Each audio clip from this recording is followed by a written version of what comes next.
भी न जाना कि सितम क्या है हुआ, सब खोकर भी न जाना कि सितम क्या है हुआ,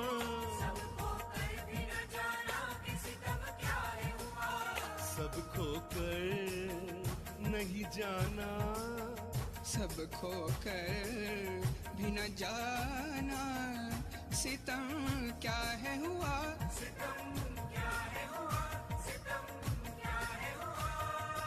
सरे गरे गम प सरे गरे गम गम प म प ध ध ध नि नि प म प ग म रे स रे रे नि स स स नि स स नि स स रे स स रे स स नि स स नि स स रे स स रे स स। सब खोकर भी न जाना कि सितम क्या है हुआ, बन के दानी खुश फहमी थी कि कुछ पाएंगे,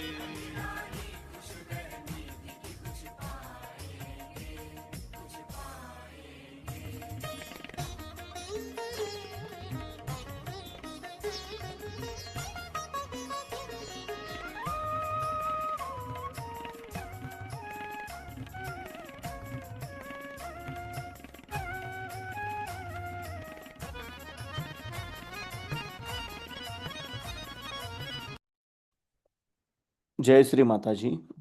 आपण सर्वजण श्रीमातांच्या प्रतिमेकडे पाहून प्रणाम करूयात आणि हळवारपणे बंधन घेऊयात.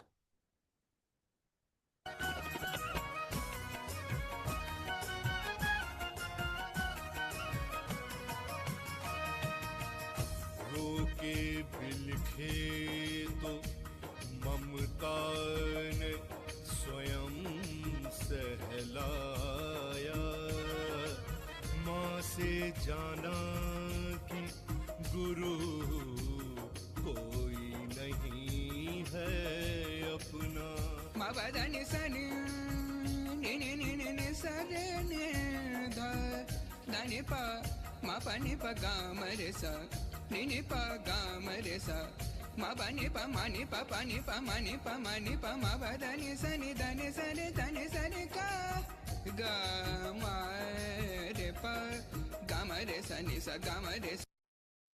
परमपूज्य श्री माताजी, आपण साक्षात श्री आदिशक्ती आहात. आपल्या परमकृपेत आपल्या निर्मल चरणी ध्यान करण्याची अनुमती आम्हा सर्वांना प्रदान करा. आता आपण आपला उजवा हात जमिनीवर ठेवूयात, डोळे मिटूयात आणि आपलं संपूर्ण चित्त आपण आपल्या डाव्या हाताच्या तळव्यापासून सहस्रार आणि सहस्रारापासून उजव्या हाताच्या तळव्याद्वारे धरणी मातेकडे 7 वेळा नेऊयात.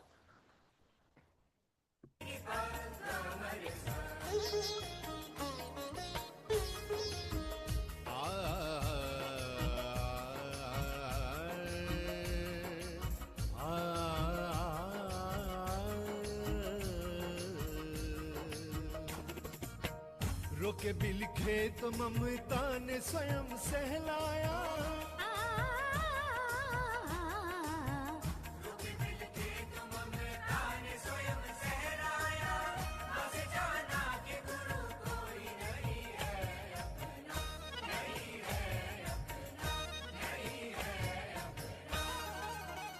हमको अपना ही गुरु, हमको अपना ही गुरु बन के समझना होगा, अपने सागर की ही सीमा से गुजरना होगा,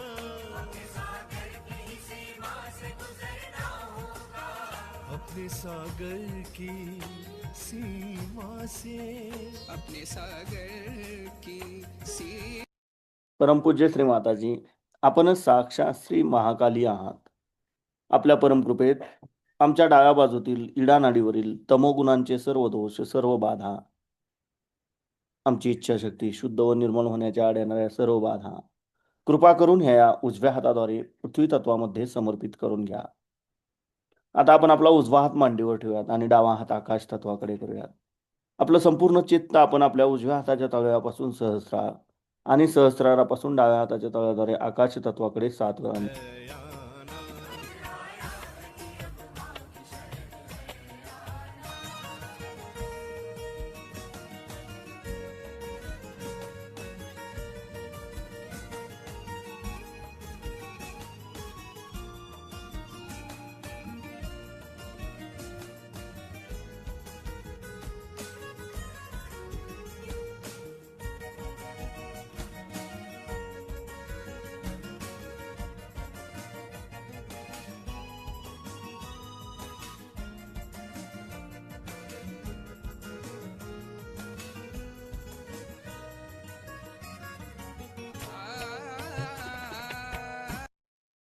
परमपूज्य श्री माताजी, आपणच साक्षात श्री हनुमानजी आहात.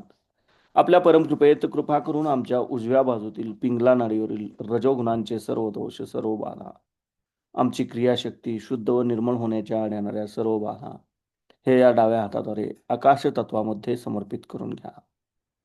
आता आपण आपले दोन्ही हात मांडीवर ठेवूयात. आपलं संपूर्ण अटेन्शन आपण आपल्या मध्य मूलाधार चक्रामध्ये गोलाकार क्लॉकवाईज 7 वेळा फिरूया.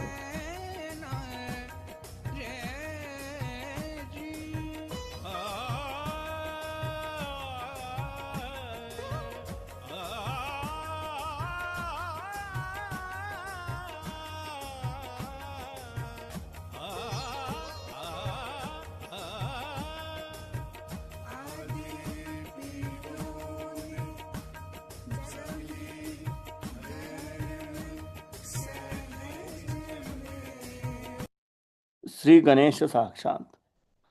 ओम तमेव साक्षात श्री गणेश साक्षात श्री आदिशक्ती माताजी श्री निर्मला देवे नमो नमः. आता आपण आपला उजवा हात आपल्या ओटीपोटावर डाव्या बाजूला दाबून धरूयात. परमपूज्य श्री माताजी, आपल्या परमकृपेत कृपा करून आम्हाला शुद्ध आणि निर्मल विद्या प्रदान करा. परमपूज्य श्री माताजी, आपल्या परमकृपेत कृपा करून मला शुद्ध आणि निर्मल विद्या द्या. आता आपण आपला उजवा हात आपल्या हृदयावर ठेवूया डाव्या बाजूला. परमपूज्य श्री माताजी, आपल्या परमकृपेत मी केवळ एक शुद्ध आत्मा आहे. मी मन नाही, बुद्धी नाही, शरीर नाही, अहंकार नाही. मी केवळ एक शुद्ध आत्मा आहे. मी केवळ एक शुद्ध आत्मा आहे. कृपा करून आपण आमच्या हृदयामध्ये विराजमान व्हा. आता आपण आपला उजवा हात आपल्या कपाळावर दाबून धरूयात. परमपूज्य श्री माताजी, आपल्या परमकृपेत मी माझ्यासहित सर्वांना अगदी हृदयापासून क्षमा केली आहे. माझ्या मनात कोणाबद्दलही राग नाही, द्वेष नाही. कृपा करून आम्हाला सदैव क्षमाशील बनवा. आता आपण आपल्या उजव्या हाताचा तळवा आपल्या सहस्रारावर घट्ट दाबून धरूयात आणि जागच्या जागी गोलाकार क्लॉकवाईज 7 वेळा फिरवूयात. दिल किया ममता में अनमोल खजाना, हमने हासिल किया ममता में अनमोल खजाना. हमने हासिल किया, हमने हासिल किया, हमने हासिल किया, हमने हासिल किया. परमपूज्य श्री माताजी, आपण साक्षात श्री आदिशक्ती आहात. आपल्या परमकृपेत कृपा करून आम्हाला निर्विचारिता द्या. कृपा करून आमच्याकडून ध्यान करून घ्या. आता आपण आपले दोन्ही हात मांडीवर ठेवूयात. आपलं संपूर्ण लक्ष आपल्या दोन्ही हातातून वाहणाऱ्या चैतन्याकडे आणि सहस्रारामध्ये केंद्रित करूयात आणि ह्याच अवस्थेमध्ये आपण श्रीमातांची अमृतवाणी ऐकूयात.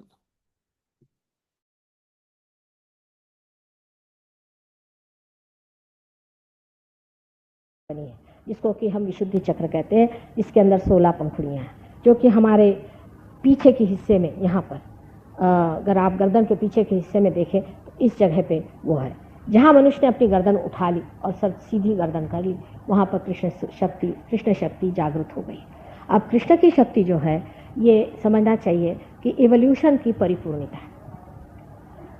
पहले तो हम अमीबा थे, वहाँ से मछली कछुआ वगैरह होते हुए हम राम और राम से आगे कृष्ण तक पहुँच गए. कृष्ण ये संपूर्ण शक्ति है, विराट.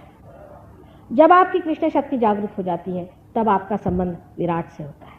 माने जिसको कि अंग्रेजी में मैक्रोकोज्म और माइक्रोकोज्म कहते हैं, जिसे समष्टि और व्यक्ति इस तरह से कहा जाता है. उस समष्टि में आप समा जाते हैं, आपकी व्यक्ति उससे कनेक्टेड हो जाती है. ये कृष्ण शक्ति से होती है. इसीलिए मेरा प्रोग्राम चलते वक्त मैं आपसे कहती हूँ इस तरह से आप मेरे और हाथ करें. इस तरह से हाथ करके अगर आप लोग बैठे रहें तो ये कृष्ण शक्ति आपके अंदर यहाँ पर जागृत हो जाएगी और आपका संबंध जो है वो विराट से हो जाएगा. विराट की शक्ति जो है उसका नाम विराट आंगना है. वो शक्ति सब दूर हमारे अंदर समाई हुई है. और जिस वक्त आपको ये शक्ति मिल जाती है, जब आप कृष्ण की शक्ति को पा लेते हैं, तब आपके अंदर में साक्षित्व आ जाता है. माने ये कि आप किसी भी चीज़ को एक नाटक की तरह देखते हैं. वास्तविक है भी एक नाटक, एक लीला है. कृष्ण ने ही इसको लीला माना. राम ने जब नाटक किया था तो ऐसा दिखाया जैसे माने उसमें बहे गए थे, लेकिन कृष्ण की सिर्फ लीला थी. इसीलिए उनको पूर्ण अवतार कहते हैं. जब मनुष्य पूर्णत्व को आ जाता है तब सारे संसार की ओर वो देखता है कि एक नाटक चला. ये पागलों जैसे लोग कूद रहे हैं, उसमें वो भ्रमता नहीं, उसमें वो दुखी नहीं होता, उसमें वो सुखी नहीं होता, लेकिन आनंद की भावना में, जो कि एक भावना है, उस उसमें समाया रहता है। ये श्री कृष्ण की शक्ति है। श्री कृष्ण की शक्ति के हम 2 अंग करते हैं, एक तो लेफ्ट और राइट और एक सेंटर।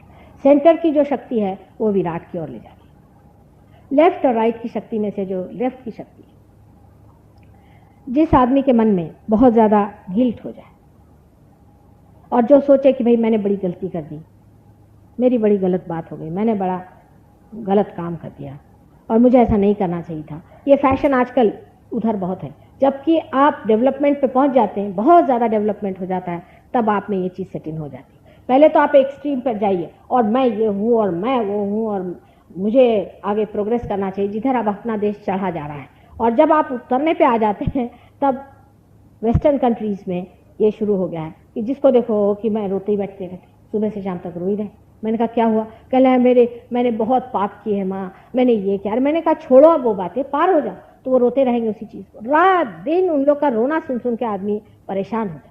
इतने रोते हैं वो लोग कि आश्चर्य होता है। यानी बहुत से तो लोग ये हैं कि वो सोचते हैं कि हमारे पूर्वजों ने जा करके हिंदुस्तान जैसे योग भूमि पर आक्रमण किया। आजकल के वहाँ के जो नवयुवक है बहुत और तरह के हैं। जिन अंग्रेज़ों को हमने पहले देखा था वो और हैं और ये दूसरे। अब ये लेफ्ट साइड में जब जाने लग जाते हैं, विशेषता इसमें मनुष्य मादक वस्तु लेने लग जाता है, क्योंकि उसको ऐसा लगता है कि मैंने ये गलती करी, मैंने वो गलती करी, अब मैंने ये पाप किया है, मैंने ये झूठ बोला है, मुझे ये नहीं बोलना चाहिए, तो मादकता लेने लगता है। इसमें से एक वस्तु है हमारे यहाँ बहुत ज़्यादा जो चलती, सिगरेट और बीड़ी। उसके बाद तंबाकू खाना।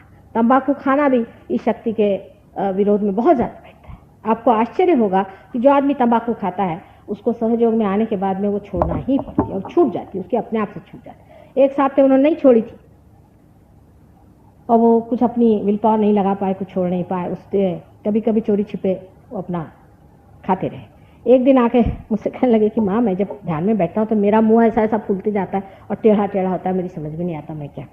मैंने कहा आप मुझे मालूम है क्या बात है, आप अपनी तंबाकू छोड़ दीजिए, आज वचन दीजिए आप तंबाकू छोड़ दें। उस दिन हुआ कि उनका ये चक्र जो लेफ्ट साइड का है ये खुल गया और तब से उनकी कुंडलिनी ठीक से चलने लगी। अब इसी प्रकार आपने देखा है कि वेस्टर्न कंट्रीज़ में लोग क्योंकि ईगो ओरिएंटेड बहुत थे, पहले बहुत ईगोइस्टिकल बातें करी, वॉर किया, दुनिया भर के लोगों को मारा और अपना साम्राज्य फैलाया, सब किया। अब जो एक हद को पहुंच गए तो वहाँ से जो पेंडुलम चला तो दूसरे हद को चले गए। अब वहाँ जाकर के कहते रे बाप रे हम क्या कर चुके। तो अब कैसे करें, हम इतने खराब, हम इतने बुरे। ये जब दिखाई दिया तो चलो शराब पियो, शराब नहीं तो ये तंबाकू खाओ, नहीं तो किसी तरह से वहाँ से भागना शुरू करें। अब तंबाकू चीज़ जो है वो कोई पीने पाने के लिए भगवान ने नहीं बनाई है। आदमी की अकल इतनी, क्या बताऊँ मैं आपसे, ये पीने पाने के लिए बनाई नहीं है। भगवान ने तंबाकू जो चीज़ बनाई हुई है ये तो इंसेक्टिसाइड है, इंसेक्ट्स को मारने के लिए बनाई।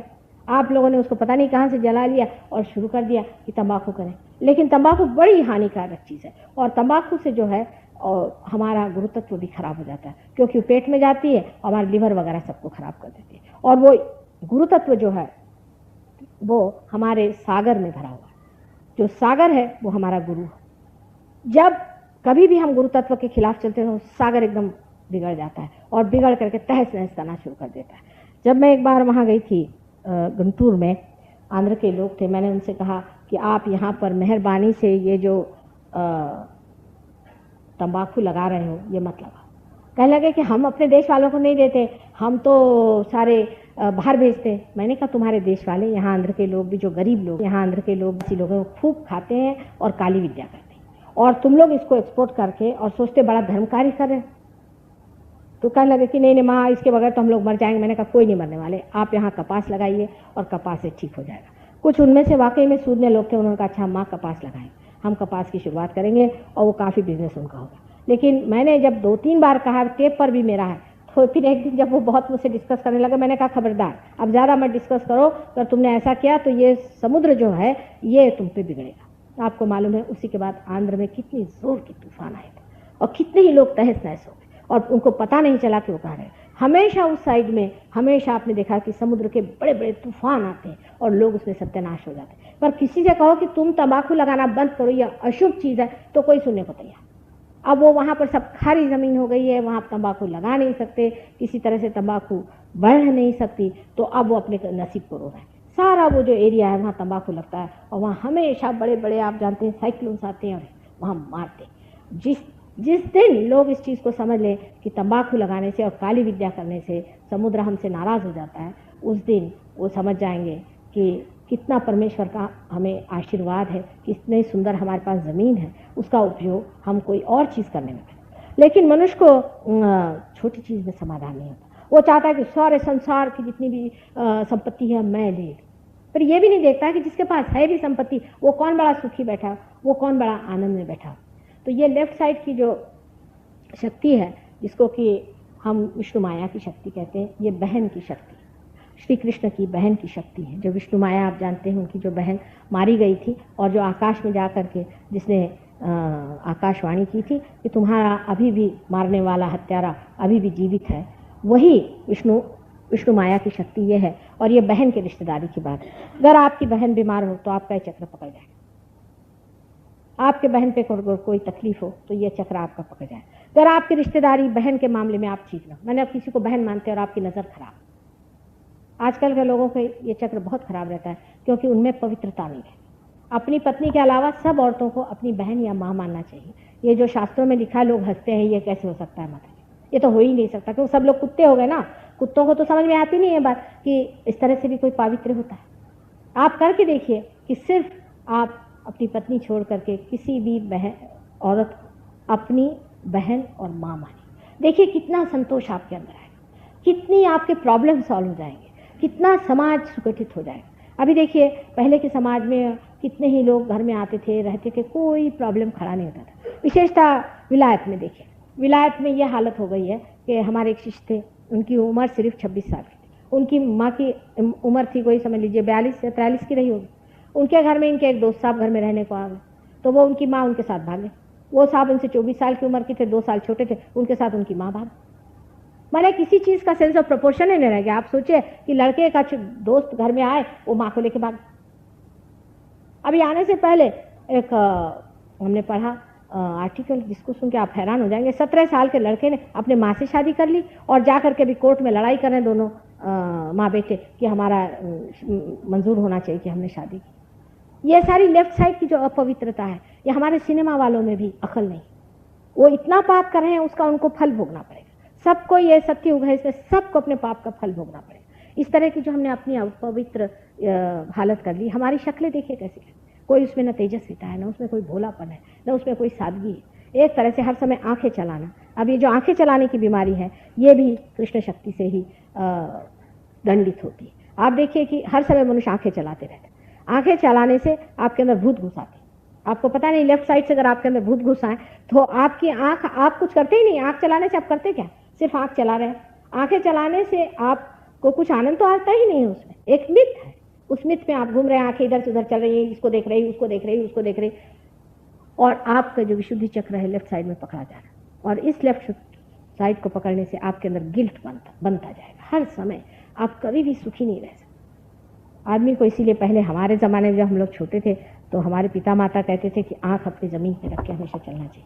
आपने सुना है कि लक्ष्मण जी ने सिर्फ सीता जी के पाँव के ही अलंकार देखे थे, उससे ऊपर उन्होंने देखे नहीं थे। क्या उनको वो कोई दुष्ट आदमी थे या कोई वो बुरे आदमी थे? पर एक काय था, कानून था कि आंख अपनी नीचे करके चले। शहनशाह लोग जो होते हैं हमेशा आंख नीचे करके चले। जो बिल्कुल हमेशा भिखारी और भूत जैसे होते हैं वो इधर उधर देखते चलते। जो आदमी खुद अपनी शान में प्रतिष्ठा में होता है, उसको क्या पड़ी हुई किसी को क्या देखने की। और आपको पता होना, जैसे ही आप दूसरे को देते हैं, उसकी जो दुर्गंध है, उसकी जो बुराइयां हैं, उसके अंदर बसे हुए जो कंडीशनिंग है आपके अंदर आ जाती है। और ये इतनी ज़्यादा बीमारी बढ़ रही है लोगों में, इस कदर लोग इससे भरे हुए हैं, वो समझते नहीं कि हम इससे आंखें कैसे बचा लें। इससे आंखें लाल हो जाती हैं, आदमी की आंखों में कमजोरी आ जाती है, आंख बहुत तकलीफ देने लग जाती है। तब भी बताया जाता है कि आप घास पे चला करें, पृथ्वी माँ पे चला करें। यह आपकी माँ है। माँ को जानने से ही आप अपनी बहन को भी समझेंगे। जब तक आप अपनी माँ ही को नहीं जानिएगा तो बहन को नहीं समझ सकते। लेकिन वास्तविकता यह है कि आप अपनी आंख नीचे नतमस्तक होकर के रखें और रास्ते में चलते वक्त या किसी की भी और बुरी दृष्टि से नहीं देखना चाहिए। ये पाप है और गुरुओं ने भी इसे बताया, दाउ shalt not commit adultery. Christ ने आकर के उसका और वहां पो करके कहा कि you thou shalt not have adulterous eyes. उन्होंने साफ कह दिया कि adulterous eyes are equally evil as adulterous life. इस पवित्रता पे उन्होंने आपको पहुंचा दिया और उम्मीद की थी। लेकिन आज जहां संसार पहुंचा हुआ है, हम ये बात भी पहुंचा हुआ बुरा मान जाते हैं। पर आप कोशिश करते थे देखिए अपने जीवन में और सबके जीवन में इतनी सरसता और इतनी सौंदर्य आ जाए, ये आंखों का चलाना और इस तरह से अपने को नीचे गिरा लेना, जिसको कि आगे जाकर प्रोस्टिट्यूशन आदि, अब आजकल के जो गाने हैं औरतों का बैठ के गाने का ढंग आदि वगैरह, सब में इस कदर छिछलापन और इस कदर अपने को चीप कर लेने की तरीके हैं कि समझ में नहीं आता कि खासकर हमारे मिडिल क्लास के लोगों को इसकी क्या पड़ी। अति पैसे वाले तो बचने नहीं वाले, वो तो जाएंगे चूल्हे में, उनके पास तो साधन ही मिल गया। जिसके पास अति पैसा आ गया अब उसको तो लगता है क्या करूँ ना क्या ना करूँ, इस पैसे को कौन से गड्ढे में डालूं और उसके साथ मैं भी कूद जाऊँ। जैसे ही उसके पास पैसा आ जाता पहले सोचता है मैं रेस में जाऊँ कि ये करूँ कि वो करूँ। आज इसलिए मैं पाप पुण्य की चर्चा कर रही हूँ क्योंकि गुरु की बात हो गई। पाप पुण्य का विचार आपको इस विशुद्धि चक्र पे आता है। पाप और पुण्य क्या है? अगर आपको पाप और पुण्य का विचार विशुद्धि चक्र तक नहीं आया तो आप काम से गए, आपकी कुंडलिनी जागरूक नहीं हुई। संसार में पाप और पुण्य दोनों चीजें हैं, लेकिन ये सोचते माँ वो इतना पापी आदमी, लेकिन देखो उसकी कितनी प्रगति। मैंने कहा तुम उसके घर में जाकर, उसके जीवन में जाकर क्या उसकी प्रगति हुई है? जिस आदमी के मुख पर जरा भी आनंद नहीं, जिसका नाम लेते ही लोग कहते बाबा किसका नाम ले लिया, जिस आदमी के पीठ पीछे कभी भी कोई आदमी अच्छी बात नहीं कहता, ऐसे आदमी चरित्रहीन और ऐसे गिरे हुए लोगों को आप अगर आदर्श मानिएगा तो आपका भी ठिकाना हो जाए।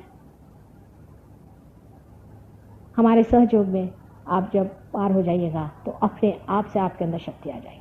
आप स्वयं ही अपनी प्रतिष्ठा को जानिएगा, क्योंकि आप हैं, आप बहुत प्रतिष्ठित हैं। आप जानते नहीं कि परमात्मा ने कितनी मेहनत से चक्र आपके अंदर बनाया, एक एक चीज को कितनी सुंदरता से बनाया है और उसको किस तरह से घड़ाया है और एक कुंडलिनी को किस तरह से सुव्यवस्थित रखा हुआ है। आप अपना ही अपमान कर रहे हैं, अपने ही को नीचे गिरा रहे हैं। आप अपनी कीमत समझे, अपना बड़प्पन समझे, अपनी हालात को आप समझे कि आप तो सारे संसार के फूल हैं और आपको फल में बदलना है। अगर आप इस चीज़ को समझ लें कि आप ही परमात्मा के वरेण्य हैं, परमात्मा आप ही को मानता है और आप ही के सामने झुक रहा है और आपसे कह रहा है कि आप इसको पा लीजिए जो आपका श्रेय है।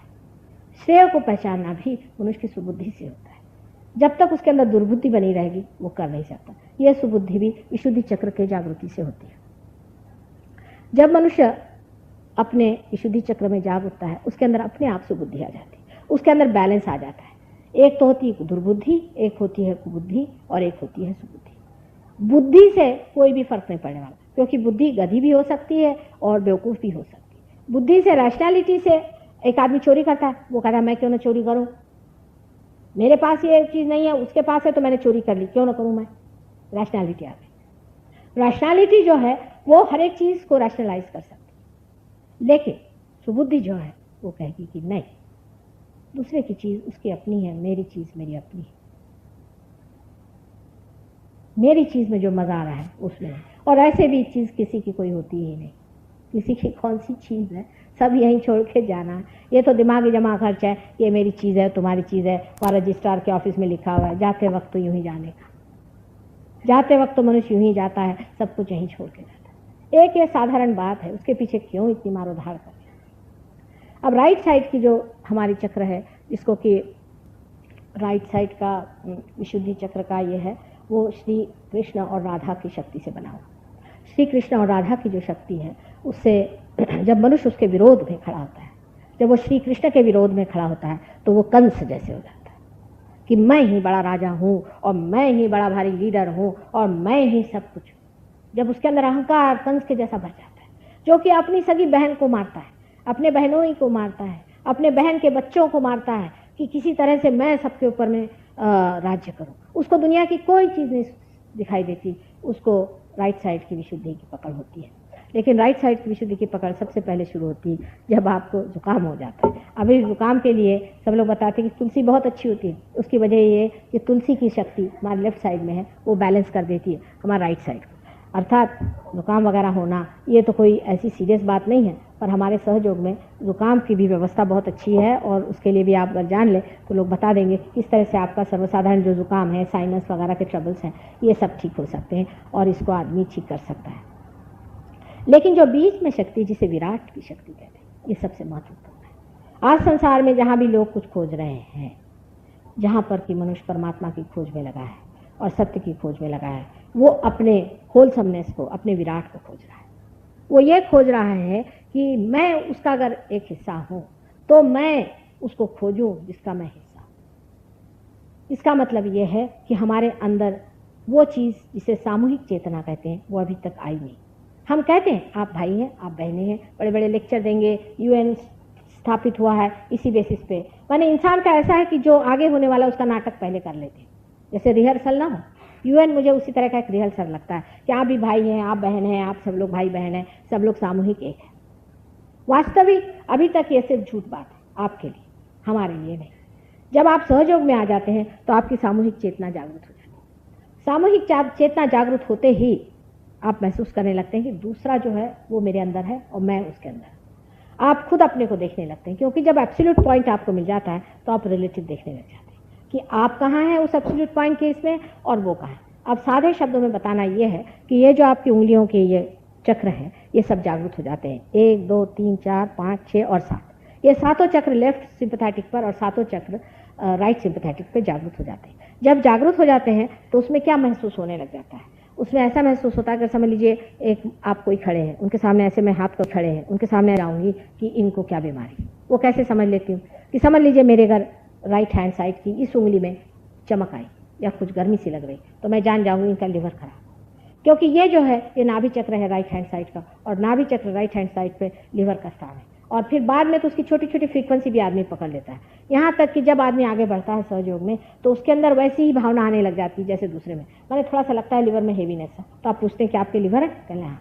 आप अपने ऐसे ऐसे रगड़िए, उसका लिवर भी ठीक होगा आपका। किसी आदमी का सर दर्द हो रहा है, आप उसके पास गए, आपके भी सर में थोड़ा सा भारीपन, कहना आपको क्या सर दर्द हो रहा है, कहना हाँ। अच्छा, उन्होंने अपना सर ऐसे जरा सा ठीक कर लिया और उसके बाद में आप देखिएगा उनका सर दर्द ठीक हो जाएगा। माने कलेक्टिव कॉन्शियसनेस जो आपके अंदर आती है, ये सामूहिक चेतना आती है, ये सब्जेक्टिवली आती है, यानी ये असल में आती है, एक्चुअलाइजेशन होता है इसका। ये सिर्फ बातचीत नहीं होती, हो ही जाता है। आपका जो चेतना का स्तर है वो इस स्तर पे आ जाता है, एक नया आयाम उसके अंदर खुल जाता है जिसके अंदर आप सामूहिक चेतित हो जाते हैं। वो कहना नहीं पड़ता। एक छोटा सा बच्चा भी रियलाइजफुल होगा, वो भी बताएगा कि नानी इनको देखिए, इनके हार्ट में पकड़ा है, करिए उंगली पर पकड़े तो हार्ट आपका पकड़ रहा है, हार्ट पे प्रेशर है। ये तो फिजिकल हो गया, इमोशनल भी आप बता सकते हैं। कोई आदमी अगर बहुत से लोग ऐसे होते हैं कि ऊपर से तो बड़े सियाने लगते हैं, अंदर से एकदम पागल होते हैं, उनके पास जाए तो 2 झापड़ मारते हैं आपको, लेकिन अगर आप रियलाइज हो तो आप फौरन जानिएगा ये पागल है, ये आप समझ जाइएगा। वो भी आज्ञा चक्र कहाँ है, यानी लेफ्ट साइड के जितने भी चक्र जब पकड़ते हैं तो उस पर कोई ना कोई मानसिक विकृति आ गई होती है, कोई ना कोई इमोशनल डिस्टर्बेंस होती है जिससे लेफ्ट साइड के आते हैं। राइट साइड के जब आते हैं तो फिजिकल और इमोशनल होते हैं। ये अपने विशुद्धि चक्र से कनेक्टेड है। अब बहुत से लोग पार हो जाते हैं पर उनकी अंदर वाइब्रेशंस वो फील नहीं कर पाते। इसका कारण है विशुद्धि चक्र की खराबी होना, क्योंकि विशुद्धि चक्र मैंने बताया आपसे सिगरेट से बहुत खराब होता है। शहर के वातावरण में आप सिगरेट नहीं भी पीते हैं तो भी एक आपके समझ लीजिए पिताजी सिगरेट पीने वाले हुए, कुछ हुआ, तो यहाँ पर जा करके ये जो विशुद्धि चक्र है यहाँ खराब हो जाता है। जब विशुद्धि चक्र खराब हो जाता है तो उसमें निकलने वाली जो 2 नसें हैं, जिससे कि हमारे अंदर हमारे सेंट्रल नर्वस सिस्टम में ये जब चेतना आती है, जब हम चेतित भी होते हैं तो भी हम उसको महसूस नहीं कर पाते, क्योंकि हमारी संवेदना कम हो जाती है। हमारी संवेदना इस चक्र से बढ़ सकती है अगर ये चक्र पूरी तरह से जागरूक हो। इस चक्र के भी समझ लेना चाहिए, उस चक्र की जागृति।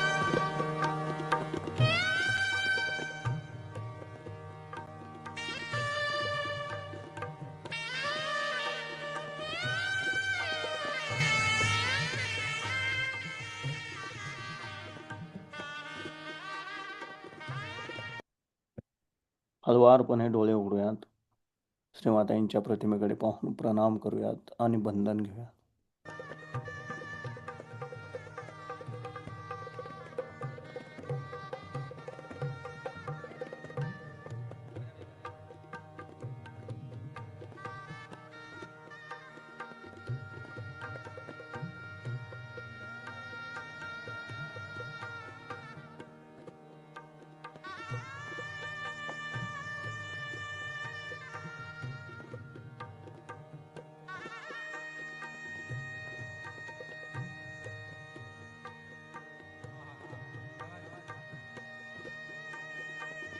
जय श्री माता.